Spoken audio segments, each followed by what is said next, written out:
Et Paul dit, consolez-vous donc les uns les autres par ces paroles. Notre réconfort, notre encouragement et notre consolation, c'est de savoir que Jésus va venir nous enlever avant qu'un danger imminent et hautement destructeur nous tombe dessus. Quelque chose de beaucoup plus grave que de simplement se faire écraser par une voiture, quand bien même c'est grave ça. Hein.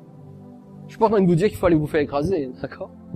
Mais le danger dont Jésus vient nous sauver est infiniment plus grave, plus dangereux.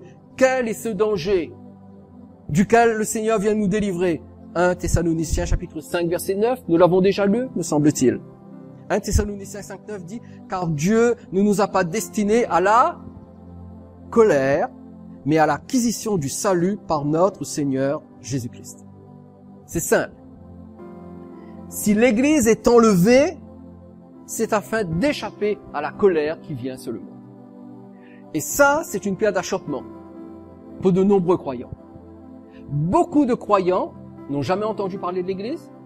Lorsqu'ils en entendent parler et qu'ils apprennent qu'une colère vient sur le monde, ils n'y croient tout simplement pas. Mais non, ne dites pas ça, comme si il y a une colère qui vient sur le monde. Mais vous voyez bien que les choses s'améliorent. Les choses changent quand même. Il y a des progrès. L'humanité s'améliore. Attendez, mais quelle colère! Vous savez, je préfère croire ce que Dieu dit dans la Bible que croire les théories humaines. Vous comprenez? Parce que tout ce que Dieu a annoncé par avance, qui devait se produire, ces choses se sont déjà produites. Ce qui veut dire que les choses qu'il a annoncées, qui ne se sont pas encore produites, vont de toute façon se produire. Alors je préfère lui faire confiance à lui. La colère. L'Église est enlevée pour échapper à la colère qui vient sur le monde. Mais quelle colère? Eh bien, nous allons laisser la Bible répondre. Parce que c'est pas une idée d'Éric Babeuf, vous avez compris. Dieu dit dans Apocalypse chapitre 6, versets 12 à 17, et c'est l'apôtre Jean qui parle ici, c'est lui qui a reçu cette incroyable révélation.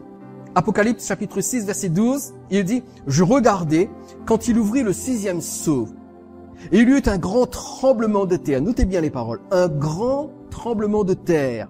Le soleil devint noir, comme un sac de crin. La lune entière devint comme du sang. Et les étoiles du ciel tombèrent sur la terre, comme lorsqu'un figuier secoué par un vent violent jette ses figues vertes. Le ciel se retira comme un livre qu'on roule, et toutes les montagnes et les îles furent remuées de leur place. Les rois de la terre, les grands, les chefs militaires, les riches, les puissants, tous les esclaves et les hommes libres se cachèrent dans les cavernes et dans les rochers des montagnes. Et ils disaient aux montagnes et aux rochers, « Tombez sur nous et cachez-nous devant la face de celui qui est assis sur le trône et devant, qu'est-il écrit? La colère de l'agneau, verset 17, car le grand jour de sa colère est venu et qui peut subsister? » Et ces versets que nous venons de lire parlent de ce qui se passera juste après l'ouverture du 6e sceau. Vous savez, dans le livre de l'Apocalypse, il est question d'une série de jugements représentés par 7 sceaux, 7 trompettes et 7 coupes. Et ils vont en s'intensifiant. Et là, nous en sommes juste au 6e sceau. Et déjà au 6e sceau, c'est grave. Je vous laisse juste deviner ce qui va se passer lorsque les trompettes vont commencer à sonner. Regardez bien ce qui se passe ici. Lorsque le 6e sceau va être ouvert, ça va donner lieu à des catastrophes de portée mondiale. Écoutez bien, je n'ai pas le temps d'entrer dans les détails, nous le ferons lorsque nous étudierons l'Apocalypse verset par verset, ce que j'espère faire avant que Jésus revienne, s'il m'en donne le temps. Il y aura un glissement et une fracture des ceintures sismiques qui entourent la Terre.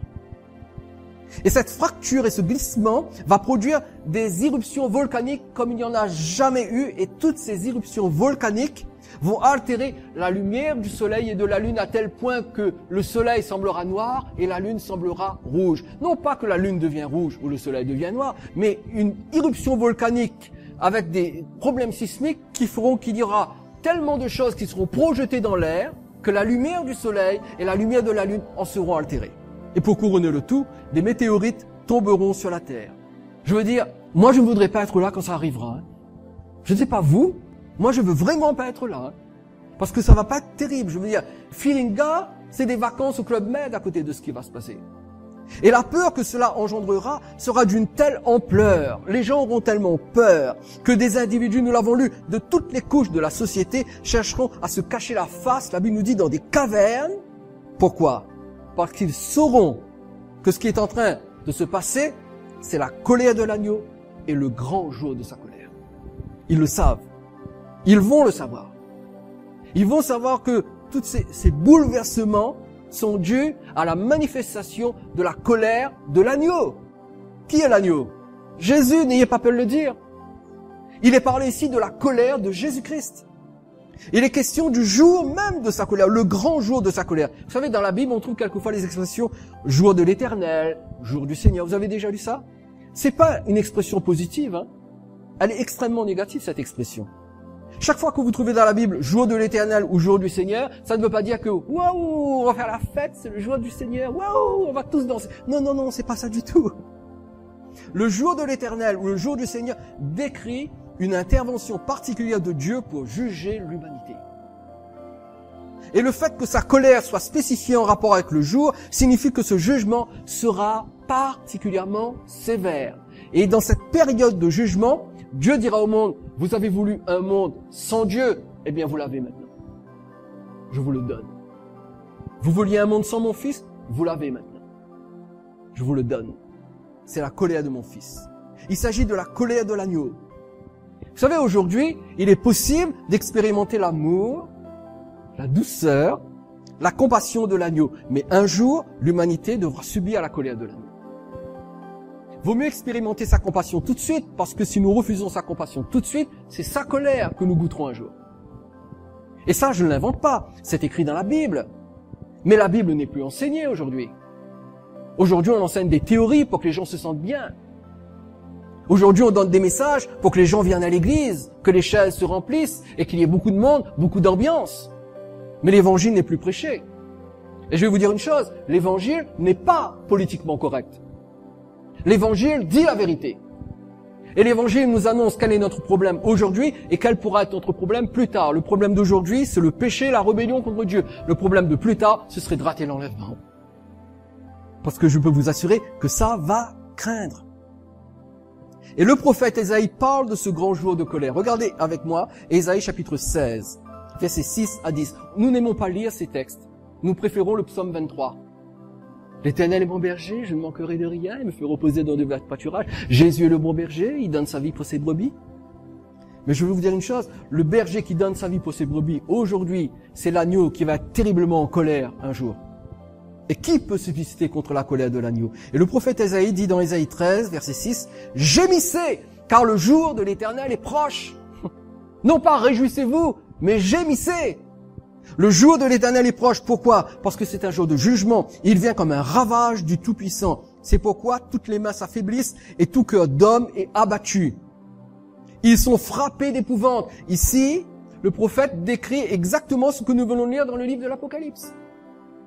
Ils sont frappés d'épouvante. Les spasmes et les douleurs les saisissent. Ils se tordent comme une femme en travail. Avez-vous déjà accouché? Moi non, mais je sais que ça fait mal. Ils se regardent les uns les autres avec stupeur. Leurs visages sont enflammés.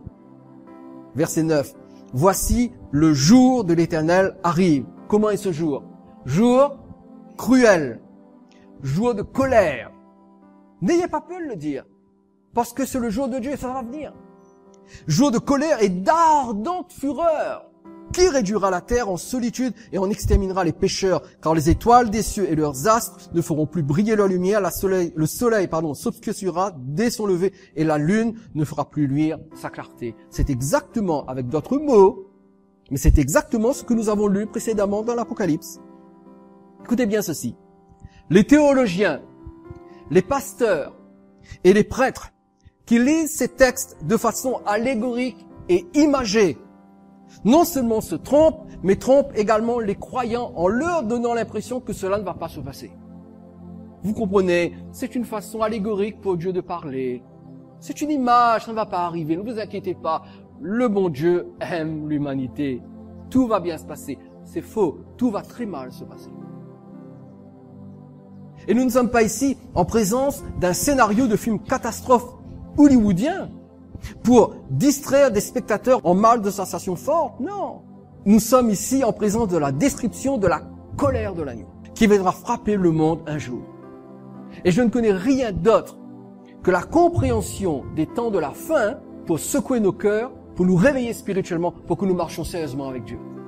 L'unique façon d'échapper à cette ardente fureur, c'est d'être enlevé avec l'Église. C'est la seule façon. Mais attendez, il y a une autre colère. Là, nous venons de parler de la colère de Dieu, mais il y a une autre colère. En plus de la colère de l'agneau, l'humanité devra également faire face à la colère de Satan lui-même. Apocalypse, chapitre 12, verset 12 nous dit, « C'est pourquoi, réjouissez-vous, cieux, et vous qui habitez dans les cieux. Malheur à la terre et à la mer, car le diable est descendu vers vous, animé d'une grande colère, sachant qu'il a peu de temps. » Vous notez la différence de langage? Ceux qui habitent les cieux peuvent se réjouir, parce qu'eux, ils sont à l'abri. Alors que ceux qui sont sur la terre vont vivre un terrible malheur. Quel malheur? La colère d'un ennemi qui sait qu'il n'a plus beaucoup de temps pour amener un maximum de perdus avec lui dans les temps de feu et de souffle. Alors il va déchaîner sa colère. Non seulement il y a la colère de Dieu au travers de séismes destructeurs, est-ce que vous savez que ces 30 dernières années, presque 1 million de personnes ont été tuées dans des catastrophes naturelles? Eh bien, ce nom va exploser lorsque la colère de Dieu va se manifester. Mais en plus de la colère de Dieu, il y aura la colère du diable. Le diable déchaînera sa colère contre les croyants qui n'auront pas été enlevés, juifs ou non juifs, qui se réveilleront subitement en voyant qu'ils n'ont pas été enlevés. Et parce qu'ils se réveilleront, ils ne voudront pas se soumettre à l'antéchrist. Alors que se passera-t-il? Il y aura des vagues de persécution et de violence contre eux, et beaucoup mourront en martyrs. La Bible même précise que les croyants pendant le règne de l'Antéchrist, seront décapités. Ils mourront en martyrs, ils seront décapités. Ce seront des temps d'angoisse comme il n'y en a jamais eu. La question est, où serons-nous quand cela arrivera? Où serons-nous? Vous savez, tous les événements qui sont décrits dans l'Apocalypse, à partir du chapitre 6 jusqu'au chapitre 18, tous les événements qui sont décrits dans ce livre se déroulent sur une période de 7 ans. La tribulation ne durera que 7 ans. Elle sera en 2 phases. La première phase, ce sera juste une tribulation. La deuxième phase, ce sera la grande tribulation. C'est-à-dire, ce sera mauvais et après, ce sera plus mauvais. 3 ans de tribulation, 3 ans et demi de tribulation, ensuite 3 ans et demi de grande tribulation. Juste 7 ans. Et cette période commencera dès que l'Église sera enlevée. Cela signifie que si l'Église est enlevée demain matin, 5 janvier, 2017. Si l'Église est enlevée, eh bien, les 7 années de colère divine et satanique commenceront tout de suite après et iront en s'intensifiant. Ce qui veut tout simplement dire que si demain matin, 5 janvier, l'Église est enlevée et que vous et moi nous ne sommes pas enlevés, eh bien, nous serons encore vivants lorsque ces 7 ans arriveront et nous connaîtrons ces phénomènes dont je viens de parler. Moi, je ne veux pas. Je ne sais pas vous, mais moi, je ne veux pas. Je préfère être avec le Seigneur. Alors la question est, où serons-nous? Sur la terre ou dans les cieux? Parce que l'Apocalypse dit, réjouissez-vous cieux et vous qui habitez dans les cieux. Mais par contre, vous qui êtes sur la terre, malheur à vous. Malheur à vous. Où serons-nous? Sur la terre ou dans les cieux? La seule façon d'être dans les cieux, c'est d'être enlevé. D'avoir été au bénéfice de l'arpazo du Seigneur, que le Seigneur nous saisisse, d'avoir été arraché de la terre. La grande question est, je termine avec cela, quelle est la condition à remplir pour participer à l'arpazo du Seigneur? Quelles conditions devons-nous remplir pour être enlevés avec l'Église? Et là, nous entamons la partie de mon enseignement où nous allons commencer à parler des conditions à remplir pour être enlevés. Parce que c'est ce qui nous intéresse, vrai pas vrai? Comment être enlevé? Ce soir, je vous donne juste la base. Et nous allons construire dessus. Regardez 1 Jean chapitre 3 verset 1. 1 Jean chapitre 3 verset 1 dit « Voyez quel amour le Père nous a témoigné pour que nous soyons appelés enfants de Dieu et nous le sommes. Si le monde ne nous connaît pas, c'est qu'il ne l'a pas connu. Bien-aimés, nous sommes maintenant enfants de Dieu et ce que nous serons n'a pas encore été manifesté. Mais nous savons que lorsque cela sera manifesté, nous serons semblables à lui parce que nous le verrons tel qu'il est. Quiconque a cette espérance en lui se purifie comme lui-même est pur. » Écoutez bien, pour participer à l'arpazo du Seigneur, pour participer à l'enlèvement de l'Église, nous devons nous assurer de ce que nous sommes maintenant, car de cela dépend ce que nous serons plus tard. Il faut être maintenant enfant de Dieu, maintenant enfant de Dieu, afin que lorsque le Christ se manifestera, c'est-à-dire lorsque le Christ viendra nous enlever, nous devenions semblables à lui. Je n'invente pas, c'est écrit. D'accord? C'est-à-dire que nous aurons un corps de résurrection comme lui. Pourquoi? Parce que c'est ainsi que nous le verrons. Lorsqu'il viendra, il viendra dans son corps de gloire. Et il va nous enlever, et la Bible dit nous serons changés en un instant. Mais la première condition pour être enlevé, c'est d'être un enfant de Dieu. Nous sommes maintenant enfants de Dieu. Et ce que nous serons n'a pas encore été manifesté. Mais ce sera manifesté lorsque nous deviendrons semblables à lui, parce que nous le verrons tel qu'il est. En d'autres termes, nous serons ce que nous sommes. Nous serons ce que nous sommes. Des enfants de Dieu changés en un clin d'œil pour aller à la rencontre du Seigneur dans les airs. Et c'est cette espérance qui doit nous animer, et c'est cette espérance qui nous purifie pour que nous soyons enlevés. Écoutez bien cela. Si notre vie n'est pas purifiée, nous ne serons pas enlevés.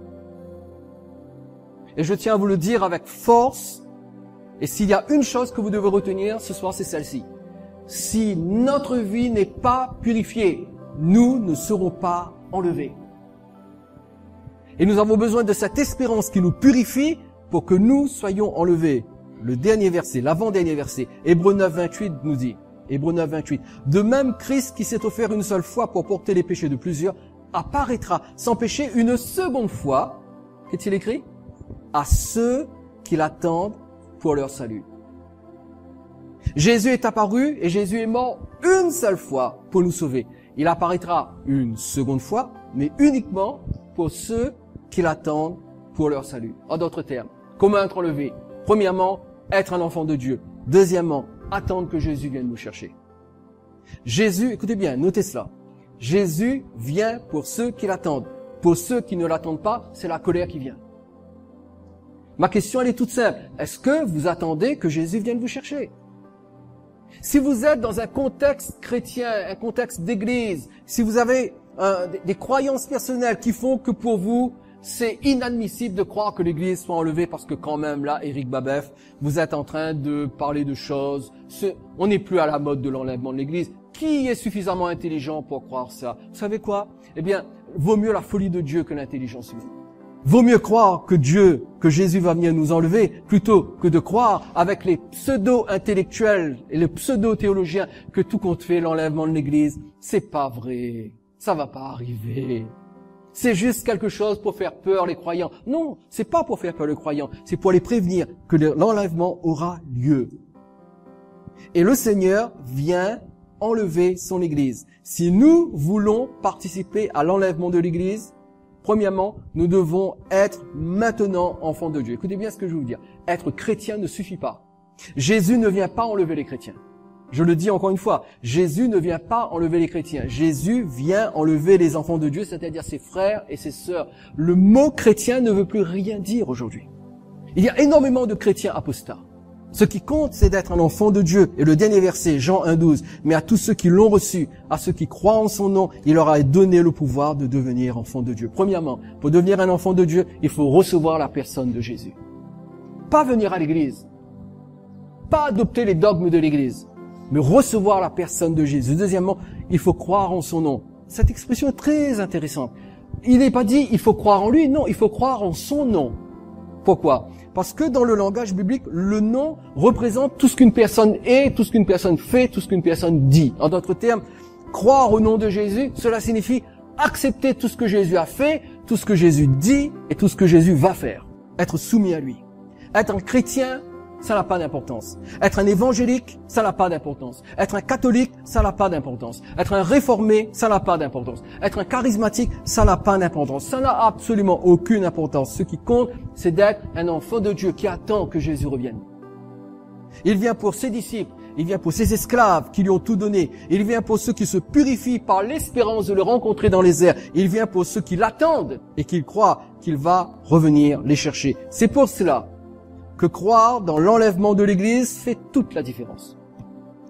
Les membres d'Église, toute Église confondue, évangélique, catholique, réformé, protestant, pentecôtiste, les membres d'Église qui n'entendent pas parler de l'enlèvement de l'Église, qui n'y croient pas, qui n'attendent pas que le Seigneur revienne, qui ne se purifient pas, connaîtront la peine de rester sur terre et feront l'expérience des temps de colère, aussi bien de la part de Dieu que de la part du diable.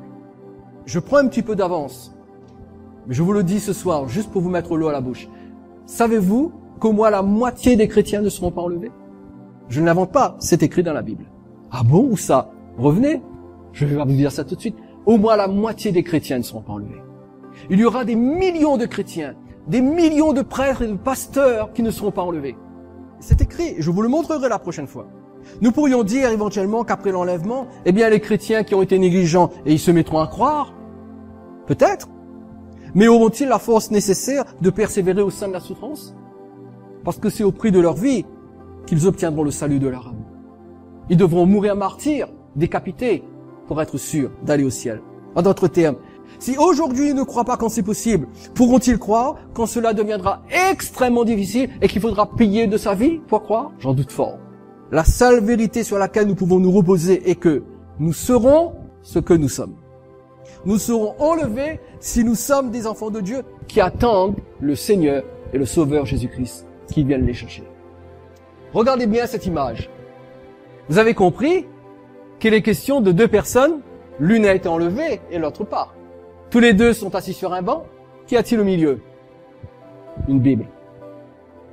C'est-à-dire que les deux sont chrétiens.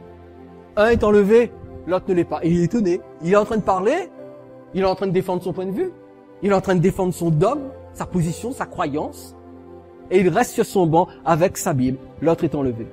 En d'autres termes, la condition de base pour être sélectionné pour l'enlèvement, eh bien, c'est d'être un enfant de Dieu. Parce que Dieu, Jésus ne va enlever que les enfants de Dieu. Mais deuxièmement, être un enfant de Dieu qui croit dans le retour de Jésus, qui attend le retour de Jésus parce qu'il revient pour ceux qui l'attendent. Ceux qui ne l'attendent pas, il ne reviendra pas pour eux.